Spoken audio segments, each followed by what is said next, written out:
Então, na aula passada, a gente falou sobre rompimentos e a gente viu no final da aula passada que os rompimentos em um determinado time frame podem ser canais estreitos em time frames menores. E que canais estreitos no time frame que a gente está olhando nada mais são do que rompimentos em time frame maior. Mas como é que eu identifico um canal estreito, né?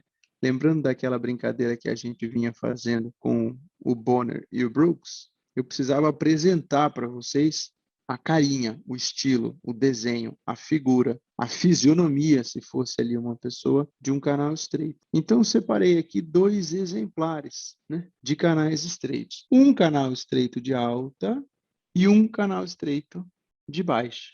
E assim como nos rompimentos, a gente tem algumas características que fazem com que quando a gente olhe para isto, a gente identifique facilmente se é Brooks ou Bonner, né? No caso, a gente pode escolher duas outras figuras, já que Brooks e Bonner são canais estreitos em time frame maiores. Então, na verdade, o que acontece aqui? O que a gente percebe quando a gente compara este desenho com um desenho de um forte rompimento, com este desenho? Uma coisa que a gente observa, que aqui a gente não tinha, mas agora a gente passa a ter, é a presença. O que a gente não tinha e que agora a gente passa a ter? Quando a gente compara os dois movimentos de alta, a gente começa a ter algumas pausas. Cadê o annotate aqui? Ó, quando a gente compara, a gente passa a ter algumas barras de pausa, algumas barras de correção, que aqui a gente não tem, tá vendo? Ó, ó, barras com corpos na cor contrária. Olha no de queda. A gente não tem nenhum tipo de barra com corpo de alta. Já no canal estreito, a gente passa a ter algumas correções, tá vendo? Alguns dojis, ó. E algumas barras de pausa, algumas barras de correção. Então, no canal estreito, a gente começa a ter algum tipo de correção. A gente começa a ter o que mesmo? O que é essa barra aqui? Pullback. E quando a gente tem pullback, a gente tem uma. Na retomada, a gente tem uma. Exato. O que é quando a gente faz isso, corrige e retoma? A gente tem a formação de uma H. Quando a gente tem pullback e retoma, pullback e retoma, pullback e retoma. Então, o que difere essencialmente um canal estreito de um rompimento é o início do aparecimento de algumas correções. Agora, observe como são essas correções. Elas têm algo em comum, todas elas.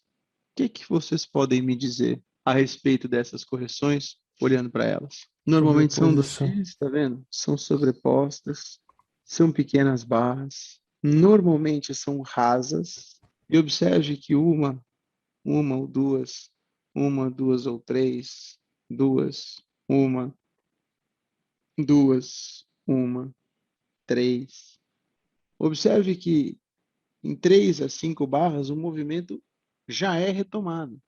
E é retomado com fortes comprimentos, ou seja, é retomado com força, com convicção.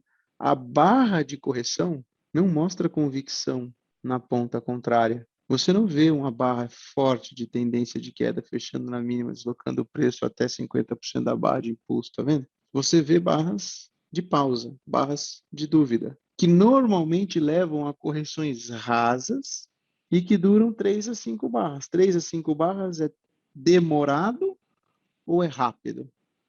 10, 15 minutos, 20 minutos. Rápido. Então, a grande diferença do canal estreito para o rompimento está no início do aparecimento de pequenas pausas, pequenas correções, mas essas são absolutamente rasas e breves. Rasas e breves. Este é o tema da aula. Correção rasa e breve.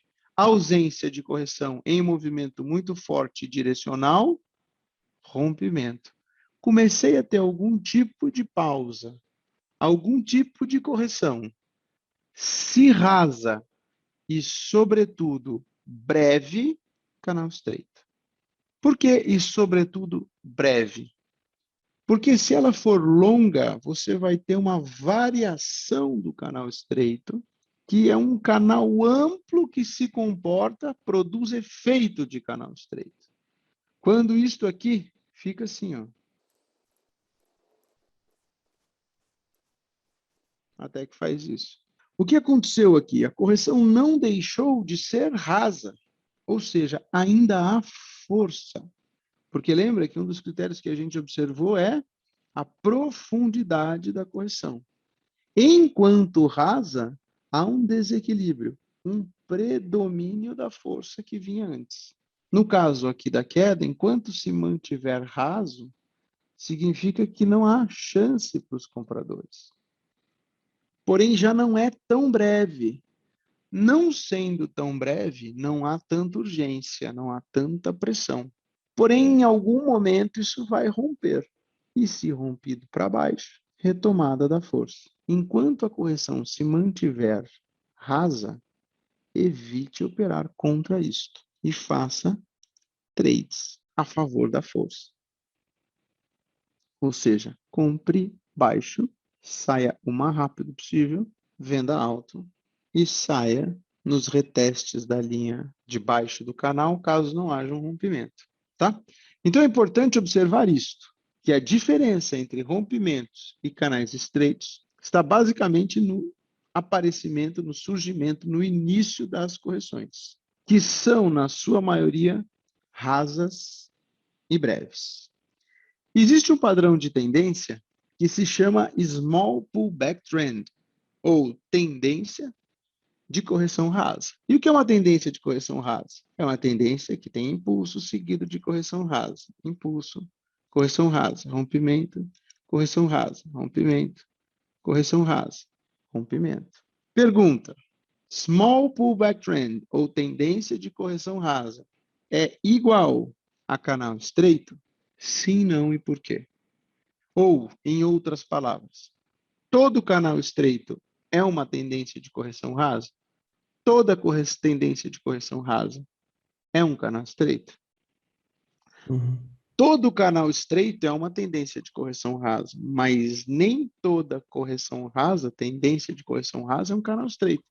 Porque para ser um canal estreito, obrigatoriamente você deve ter correções rasas e breves. A correção tem que ser breve. Em tendência de correção rasa, como o próprio nome sugere, a correção é rasa, mas ninguém disse que ela tem que ser breve. E o que faz uma tendência de correção rasa ser um canal estreito é a brevidade, e não o quão rasa é a correção. Então, todo canal estreito é raso e é breve, portanto, ele é uma tendência de correção rasa. Mas nem toda tendência de correção rasa é um canal estreito, porque basta ser longa, ou seja, não ser breve, porém ser rasa, para que seja uma tendência de correções rasas, mas não seja um canal estreito. E, portanto, pode ser um canal amplo que produz efeito de canal estreito. Compreendido isso? Então, em canais estreitos, o que a gente tem? Correções sempre rasas e sempre breves. Então, são necessariamente rompimentos acontecendo em um time frame maior. Nunca operamos contra canais estreitos. Por que nunca operamos contra canais estreitos? Porque canais estreitos são rompimentos. E nós nunca operamos contra rompimentos. Notamos a presença de correções rasas e, sobretudo, breves. E por breve a gente lê pressão. Ou seja, duram cerca de 3 a 5 barras no máximo, e o movimento retoma no sentido da força e da pressão que vinha antes. Raramente a gente tem correções que vão além de 25% a 1/3 do impulso. Então, por correções rasas, a gente lê força. Então, é um ciclo que apresenta muita força e muita pressão. E contra a força e contra a pressão, a gente nunca opera. A gente não opera contra a força e contra pressão. Portanto, a gente não opera contra rompimentos e a gente não opera contra canais estreitos.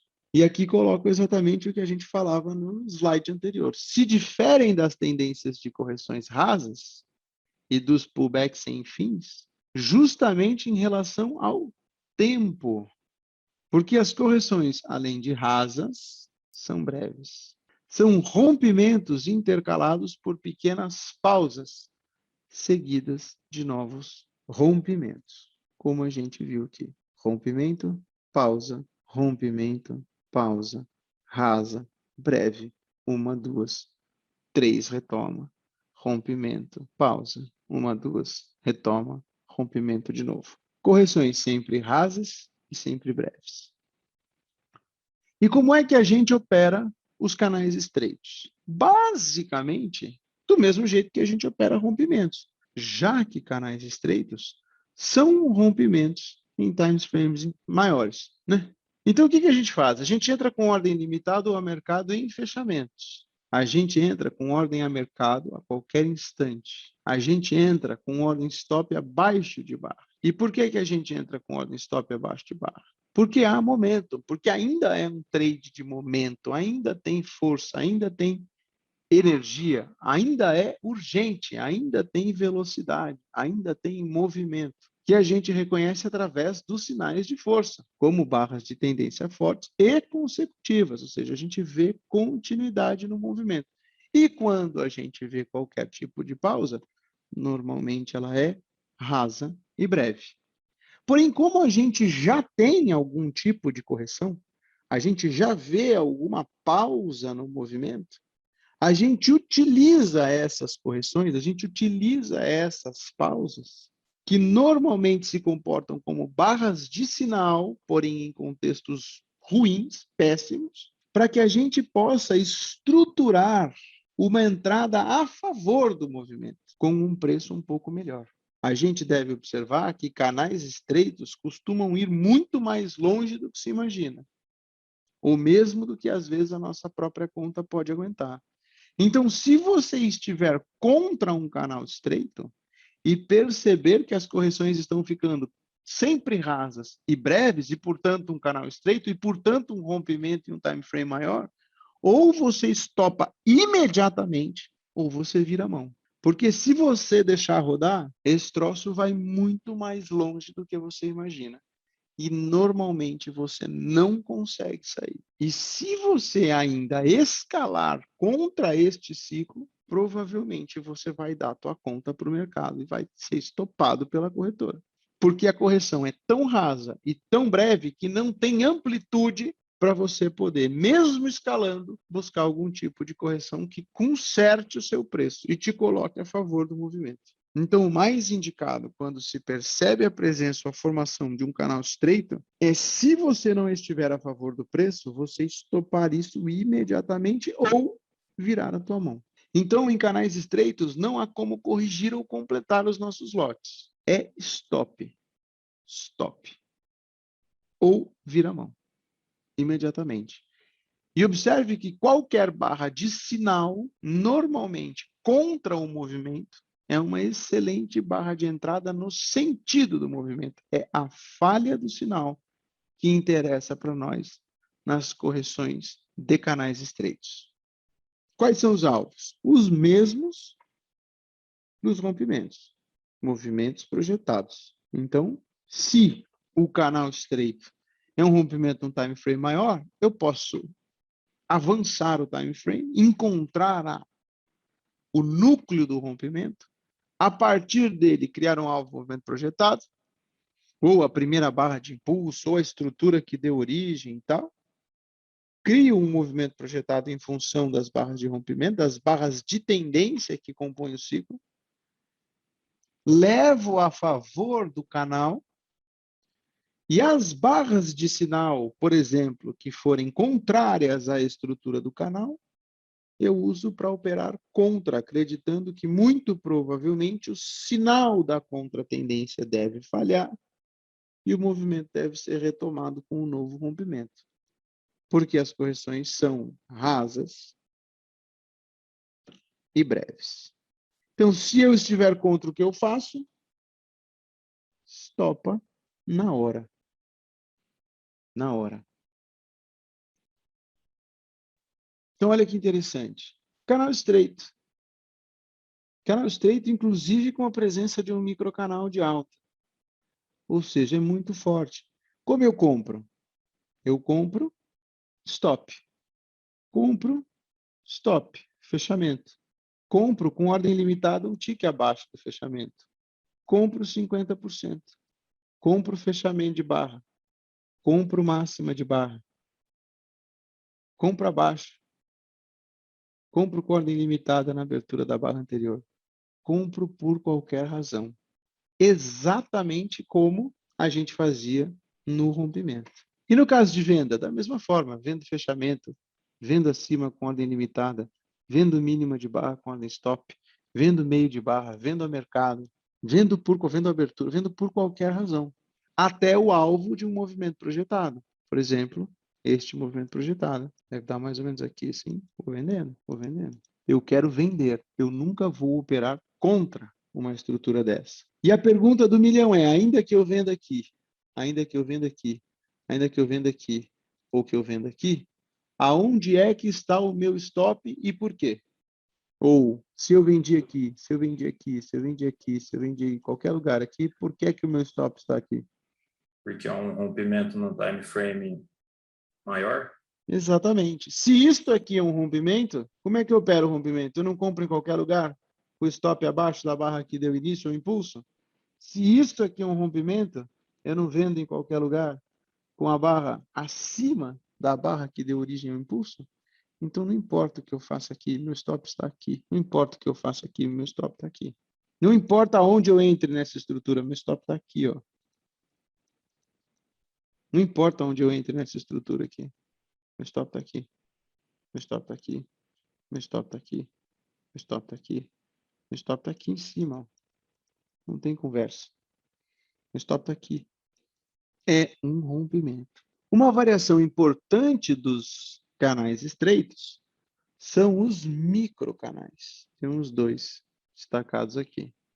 Um microcanal de queda e um microcanal de alta. E o que é um microcanal? Aí sim, é um canal tão estreito, mas tão estreito, que as mínimas das barras que compõem este canal estreitíssimo, todas tocam a linha de tendência. E ele pode durar algumas barras, 3 ou 4, como pode durar 10, 12, 15 barras. E quanto maior for a duração, mais força ele imprime.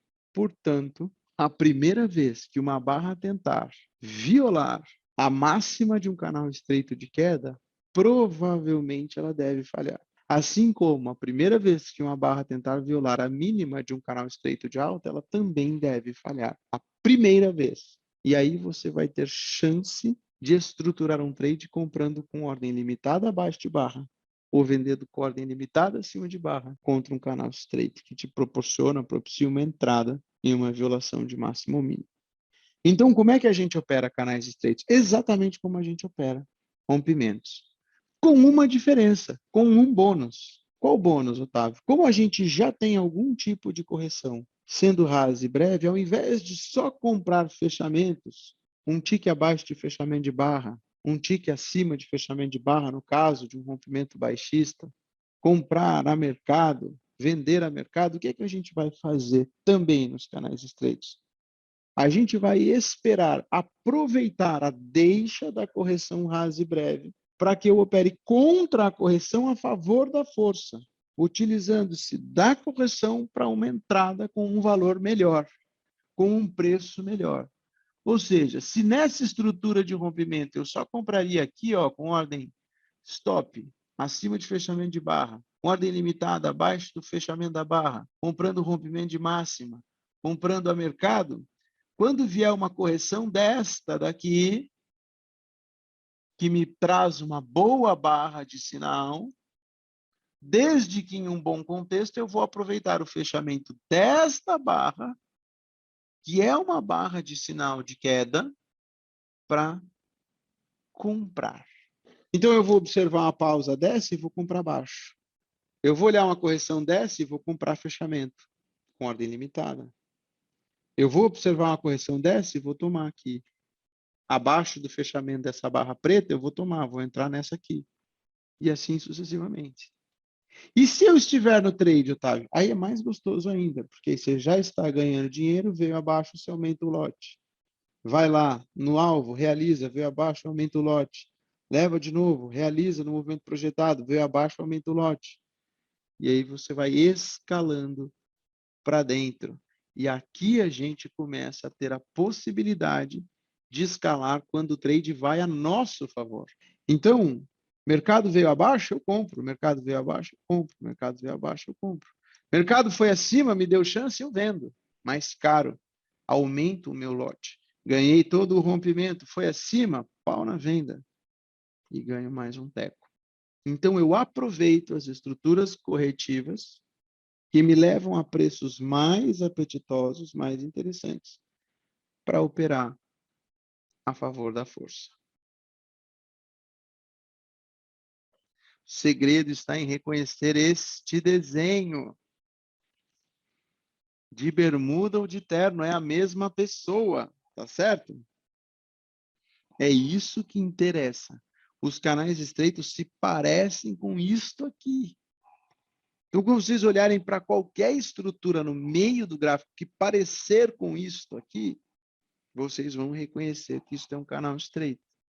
E aí, como é que a gente vai operar um canal estreito de queda? Com ordem stop abaixo de barra, com ordem limitada acima de barra, com ordem a mercado em fortes fechamentos de alta.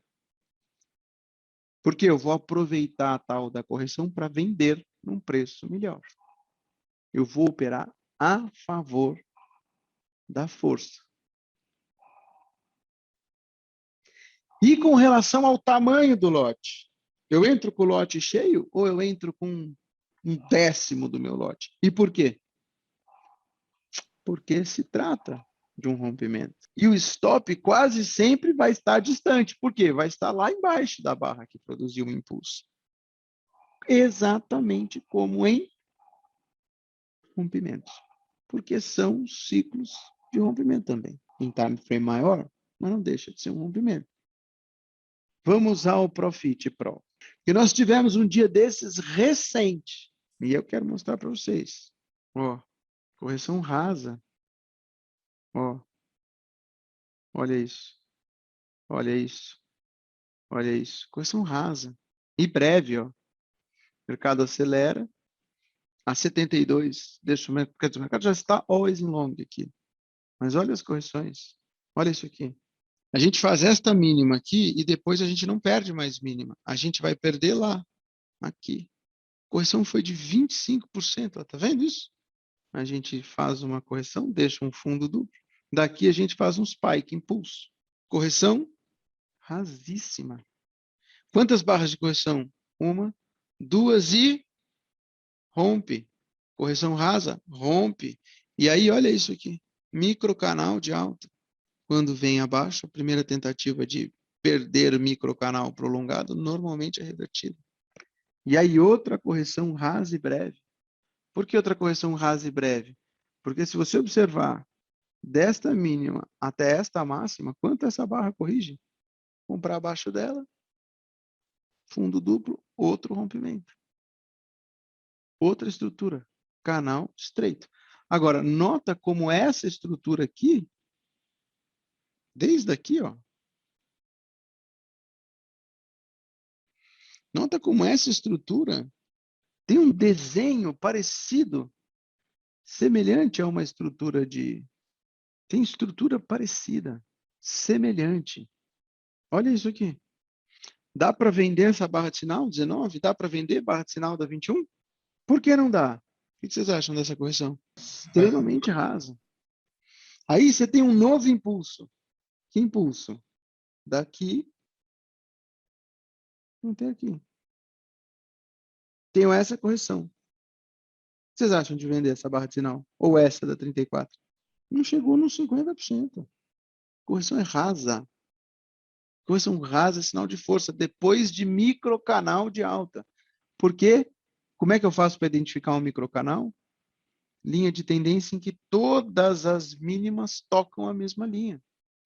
Aí eu faço um microcanal, força pra cacete. Uma correção rasa, eu quero comprar correções rasas em canais estreitos. Em canais estreitos. Aí eu continuei comprando por alguma razão. Não vi o topo duplo, nem a wedge, nem a final flag. E vejo agora um canal estreito de queda. Ou você estopa imediatamente ou você vira a mão. Porque se tentar levar, vai tomar pau. Canal estreito. Por que canal estreito, Otávio? Rompimento seguido de correção rasa e outro rompimento. E o que você precisa treinar, então, nos canais estreitos? A gente precisa reconhecer bons canais estreitos em contextos adequados. Por quê? Porque eles funcionam exatamente como os rompimentos. Um rompimento acontecendo tarde, numa segunda perna alto contra uma resistência relevante, pode ser clímax, vácuo e levar a uma correção ou até mesmo uma reversão. E pode te armadilhar numa segunda perna alta, pode ser um second leg trap. Então eu preciso observar se o canal estreito está acontecendo igualmente como o rompimento em um bom contexto. Normalmente em contextos de impulso. Mas vamos imaginar que você ainda apostava num topo duplo e resolveu vender aqui porque estava alto. E note que esse preço foi vendido e levou um swing. Quando a correção é rasa e você toma uma barra de rompimento contra, o que você faz? Stop ou vira. Não tem alternativa. E aí você percebe que tem um rompimento seguido de uma pausa que foi ignorada, que não perde fundo. E aí começa 1, 2, 3, 4, 5, 6, 7. Outra correção rasa. Canal estreito. No mínimo, você vai virar a mão ou vai estopar. Você não vai levar isso aqui. Contra isso aqui. Tem muita força aqui. O preço te dá sinais. Outra coisa, a correção é tão rasa que produz o que com média móvel aqui? Gap de média móvel. Olha o que acontecia aqui. Eu tinha gap na venda, mas eu tinha gap na alta. Os gaps estavam se anulando. Olha o que aconteceu aqui. Cadê o gap na venda que eu precisava aqui para continuar anulando a força aqui? Formava gap quando comprava, formava gap quando vendia. Formava gap quando comprava, formava gap quando vendia. De repente, pau, formei gap na compra e cadê os gap na venda aqui? Para continuar fazendo esses negócios ficar assim, ó. E a média aqui no meio. O mercado mudou. Talvez se você não tivesse percebido logo aqui embaixo que alguma coisa estava mudando, na 72 não tem dúvida, né? E aí, qual pode ser o alvo? Pode ser tudo isso aqui, ó. Não resolveu no dia, resolveu no dia seguinte. Ou, se eu quisesse um alvo muito mais provável para resolver no dia.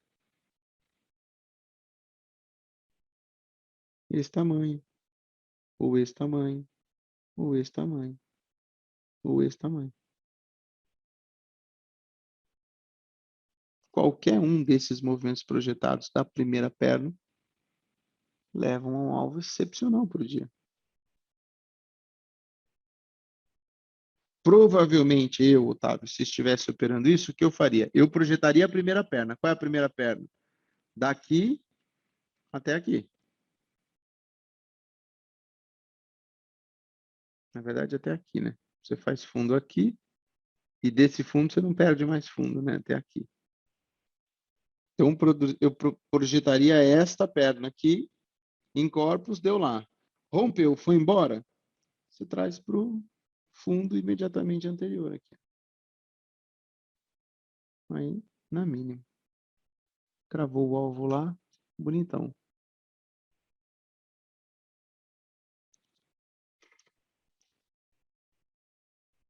Então, os canais estreitos são difíceis em termos de clareza. Principalmente sobre onde colocar os stops, como estruturar, que tipo de movimento projetado você vai usar, mas você sabe que eles são rompimentos. Eles são meio arrastados. Arrastados assim, ó. Parece que vai corrigir, mas não vai. E eles vão longe. E quando é que você para de acreditar na força e no canal estreito? Quando a correção deixar de ser rasa e breve e passar a ser uma correção profunda. Quando a correção passar a ser profunda, você para de comprar correções rasas. Aguarda a correção profunda e entra numa H2, por exemplo, ou até numa H1, talvez, se for dentro de uma lateralidade. De qualquer forma, você vai sempre trabalhar com lotes reduzidos. Porque não se esqueça, são breakouts no higher time frame. Então, você reduz o lote e fica pronto para entrar caso uma correção te dê uma oportunidade de entrar a favor da força e da pressão com um preço melhor. E o stop? Abaixo. Lá embaixo. Abaixo do início do rompimento. Em tese, eu deveria falar para vocês agora, para se prepararem para a nossa próxima aula, os que têm o livro Tendências, observarem estas páginas do livro e, se possível, que vocês deem uma lida nesses capítulos aqui para a gente poder falar deles. O que tem nesses capítulos? Eles têm os padrões mais comuns de tendência. Quais são os padrões mais comuns de tendência? São 5. Spike and Channel, impulso seguido de canal. Trending Trading Ranges, que são lateralidades em tendência. Trend from the Open e Small Pullback Trends, que são as tendências desde a abertura e as tendências de correções rasas. E uma variaçãozinha chamada Endless Pullbacks. E as Stairs, que são os padrões de escada, que são em forma de canais amplos. Por quê? Porque a gente viu que a gente tem a fase de tendência e a fase de lateralidade. A fase de tendência tem uma fase muito forte, que é composta por 2 ciclos, rompimentos e canais estreitos. Aí ela vai se enfraquecendo, mas ainda é tendência. Então, à medida que elas deixam de ser rasas e breves e passam a ser profundas, a gente tem já uma perda de potência, porém continua ainda relativamente forte, e uma evolução do canal estreito para um canal amplo. Então, a principal diferença do canal amplo para o canal estreito é que o canal amplo já possui algum tipo de correção profunda. E, diferentemente dos canais estreitos, que as correções, além de rasas e breves, no canal amplo você vai ver correções com muitas barras, não só de 3 a 5 barras. Então, você perde um pouco de força, mas ainda tem slope, ainda tem inclinação. O canal amplo ainda tem isto aqui, ó. Você vê correções profundas, mas você ainda vê que os topos e os fundos estão produzindo uma sequência de price action favorável. E quando isso acontece, ainda é tendência.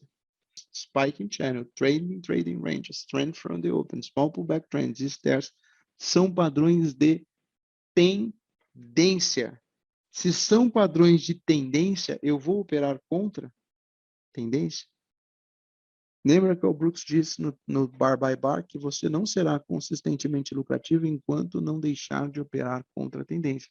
Você vai se estruturar, você vai utilizar as brechas, você vai utilizar as características predominantes desses padrões para poder operar sempre, estruturar swings a favor da tendência.